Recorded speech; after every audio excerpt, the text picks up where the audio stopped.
Allez, l'heure est venue d'entendre Dominique Asboun. Il est neurologue, neuroanatomiste, maître de conférence. Il enseigne ici, au CHU de la Pitié-Salpêtrière. Le titre de votre intervention, Bilan des épilepsies, quel apport du numérique ?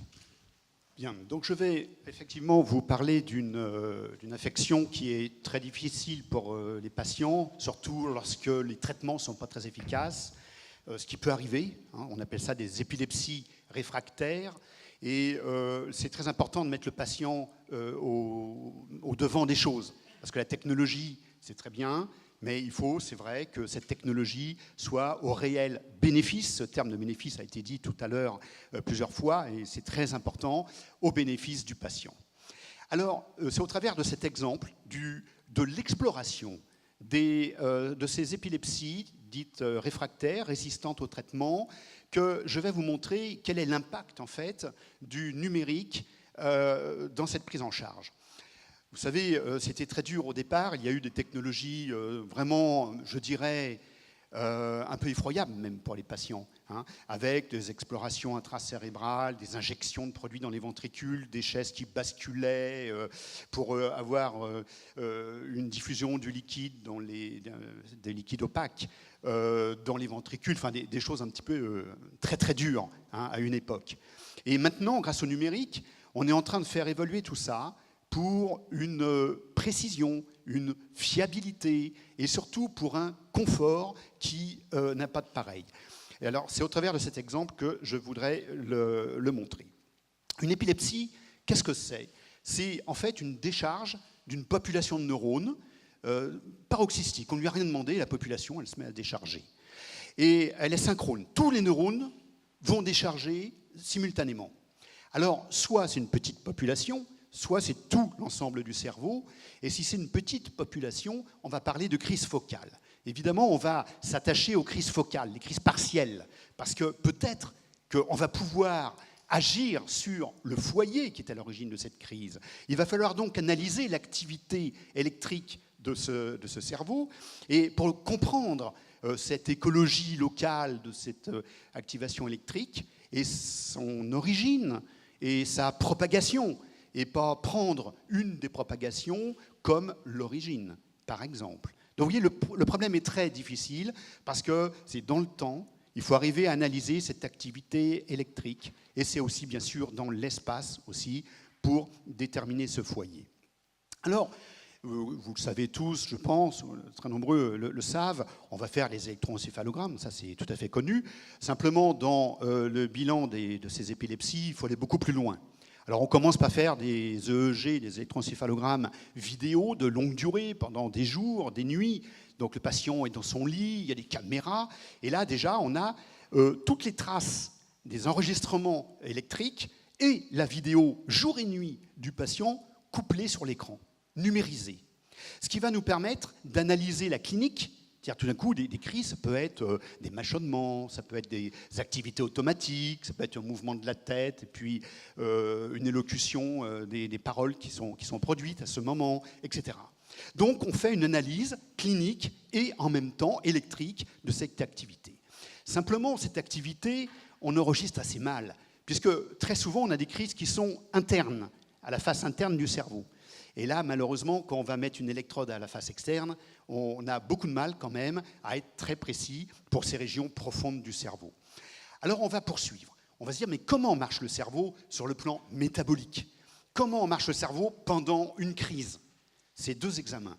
L'examen de la tomographie par émission de positons, où on va donner un produit qui va marquer le métabolisme des neurones, c'est du glucose qui est marqué avec du fluor, un radioisotope du fluor.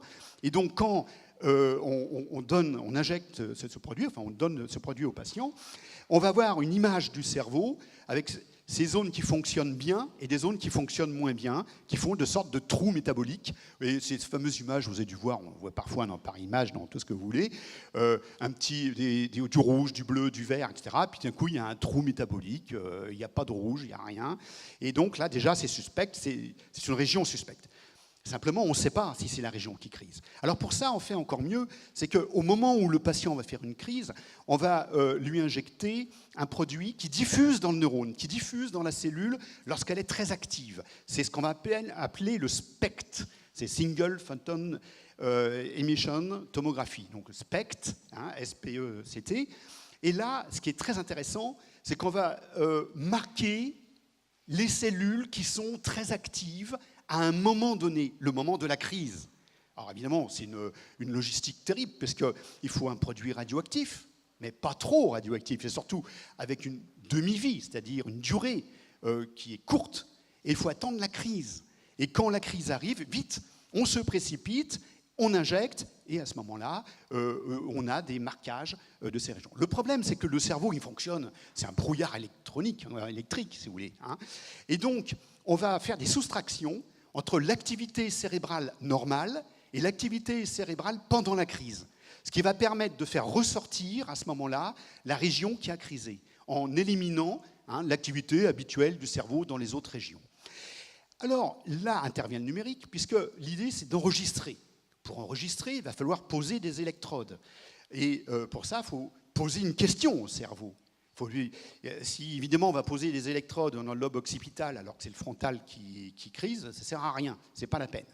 Donc, il faut essayer d'avoir une stratégie correcte, hein, et on va recaler ces deux types d'examens, ces informations fonctionnelles, c'est-à-dire qu'est-ce qui a crisé a priori, mais on ne sait pas quand ça a crisé, parce qu'on a injecté après. Donc on sait qu'il y a des régions qui ont été très actives, mais on ne connaît pas l'ordre d'activation de ces régions.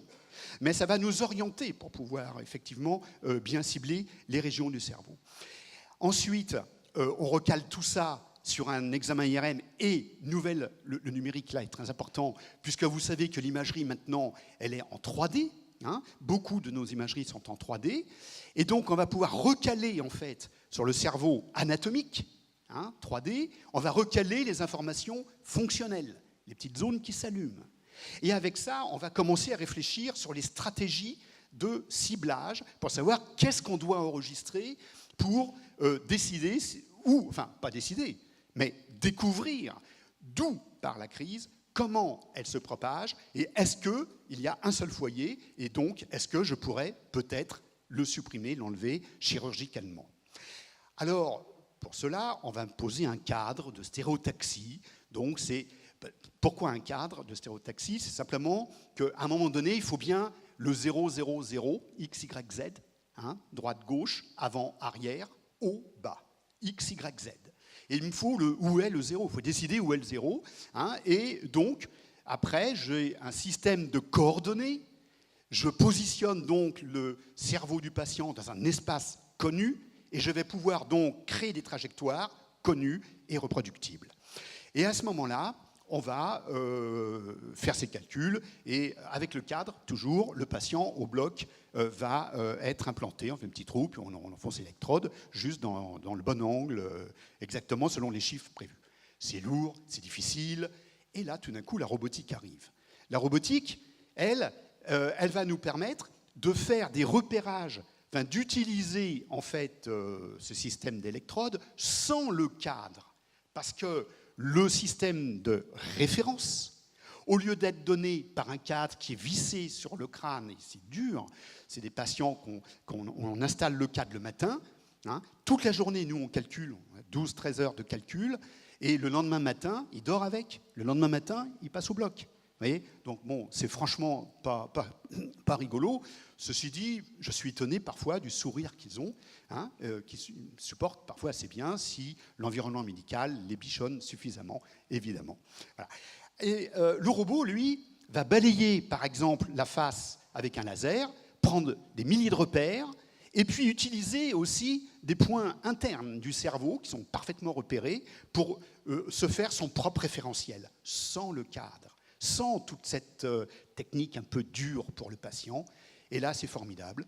On va calculer avant, quelques jours avant, une semaine avant. Hein, le patient vient, il fait son IRM, il rentre chez lui. Après, il arrive la semaine suivante, il passe au bloc, on lui visse rien sur la tête, et le robot va permettre de cibler parfaitement.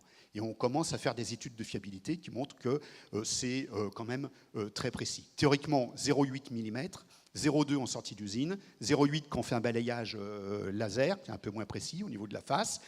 Et pour terminer, parce que je vais terminer là-dessus, eh bien, au-delà de tous ces systèmes numériques, cette modélisation du cerveau qu'on peut avoir, on va faire une utilisation autre, que je vais vous montrer, j'en ai juste pour 2 secondes.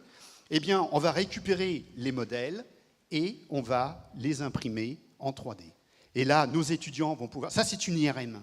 Ça, c'est une IRM. Simplement, elle est reconstruite, bien sûr, en 3D, et ensuite, on la passe sur l'imprimante 3D. Là, ce qui est extraordinaire, c'est simplement, on peut enlever telle et telle structure, des choses qu'on ne peut pas faire en dissection cérébrale, et ça sert pour l'enseignement des étudiants. Et enfin, des électrodes dans un cerveau d'un homme, c'est exceptionnel, complètement exceptionnel. C'est pas possible, normalement. Hein, c'est totalement impossible. Et la recherche, là, tout d'un coup, elle a un champ d'exploration possible dans les limites, bien sûr, de l'éthique médicale. C'est très contraint par cette éthique, mais c'est un champ extraordinaire d'études pour les chercheurs. Voilà. Merci à vous, et merci à vous pour cet enthousiasme. C'est vrai que c'est impressionnant de se retrouver avec cette impression 3D. Ça sert pour l'enseignement, c'est-à-dire vous êtes enseignant, vous utilisez ces technologies aussi pour transmettre auprès des... Ça marche. Oui. Tout à fait. En fait, bon, juste un mot pour l'enseignement, c'est une grosse révolution si vraiment on cherche à utiliser toutes les possibilités. C'est qu'un cours, maintenant, c'est pas un PowerPoint, enfin pour moi en tous les cas. C'est des logiciels d'imagerie qui utilisent les piles de coupe 3D. Hein, et au moment où je montre une structure, je la montre aussi en IRM. Le cours devient transversal. C'est-à-dire que l'étudiant va apprendre qu'est-ce que le noyau codé, bon, peu importe, ou le ventricule, mais il va le voir sous différents angles, car dans sa vie professionnelle, il ne verra pas la même chose qu'au niveau de la fac. Il verra par exemple que l'imagerie. Mais si nous, on ne lui montre pas l'imagerie tout de suite, il ne fera pas bien la relation. Donc, le 3D va donner l'aspect tridimensionnel et les rapports dans l'espace. Les coupes IRM, avec curseur synchronisé dans les 3 plans de l'espace, vont donner les images qu'il va voir tous les jours. La vidéo de dissection va donner l'aspect, la texture, la couleur, etc. Et en multipliant ainsi les approches du sujet sur lequel on travaille, tout d'un coup, la connaissance devient large, fiable et surtout utile pour la suite de son métier, parce que la médecine, c'est aussi un enseignement professionnalisant. Et ces mesures-là, vous l'avez dit en fin d'explication de façon voilà, un peu subliminale, donc revenons dessus, ces mesures, elles intéressent aussi la recherche, pour le coup, fondamentale. Tous ces chercheurs qui travaillent sur la concentration, la façon dont fonctionne notre cerveau, ils sont très friands de toutes ces données que vous récoltez. Alors, on a à peu près une dizaine de thématiques qui sont en stand-by à l'Institut Cerveau-Moelle, et dès qu'on fait une implantation, on signale, voilà, on a eu telle et telle électrode, etc., et qui va intéresser telle équipe ou telle équipe. Et à ce moment-là, les candidats vont voir le patient, lui demander s'il veut bien participer, signer ensuite, selon les protocoles éthiques, bien sûr, pour pouvoir contribuer à ces expérimentations, qui restent très, très modérées, parce que les pauvres, ils ont quand même les fils qui sortent du crâne, ils ont des préamplis, il y a des fils partout, et ils sont rivés dans leur chambre. Donc c'est dans leur chambre où on va leur faire passer des batteries de tests avec des images, des textes, des sons, etc., enfin, selon les sujets. Une toute dernière question à laquelle je vous demande de répondre brièvement parce qu'on a tendance à déborder, mais je ne peux pas m'empêcher de vous la poser. Quand vous nous dites on regarde de plus en plus finement dans notre cerveau, on le voit fonctionner, est-ce qu'un jour on saura lire dans les pensées? Est-ce qu'un jour on aura des appareils qui diront voilà à quoi cette personne pense, voilà à quoi cette personne rêve? Est-ce qu'on arrivera à lire dans notre cerveau? Tout le monde espère que non, évidemment. Ceci dit, d'ici quelques siècles ou quelques, je ne sais pas, parce que c'est complètement impossible à prédire, quand même, on ne sait pas ce qui peut arriver. Hein. Mais il est vrai que la connaissance du fonctionnement cérébral devient de plus en plus fine, et dans les mécanismes qui sont notamment des mécanismes collaboratifs, des réseaux qui sont mis en jeu dans différentes situations, on commence à accumuler de plus en plus d'informations, où on voit comment ces réseaux, et voire même des populations de neurones s'activent, comme les cellules de lieu de l'hippocampe, qui en fonction des mouvements de la tête vont s'activer vers la droite ou vers la gauche, et telle cellule ou telle cellule. Donc on fait des corrélations de plus en plus fortes, y compris dans le sommeil, où on montre qu'effectivement, dans le rêve, au moment du rêve, eh bien, ces mêmes cellules se réactivent, les cellules qui sont liées donc l'animal rêve, en fait, à sa tête qui va à droite et qui va à gauche. Vous voyez. Ouais. Donc, on arrive déjà à décrypter ça. On arrive déjà totalement à faire ça. Merci beaucoup. C'est passionnant, Dominique Asboun. Et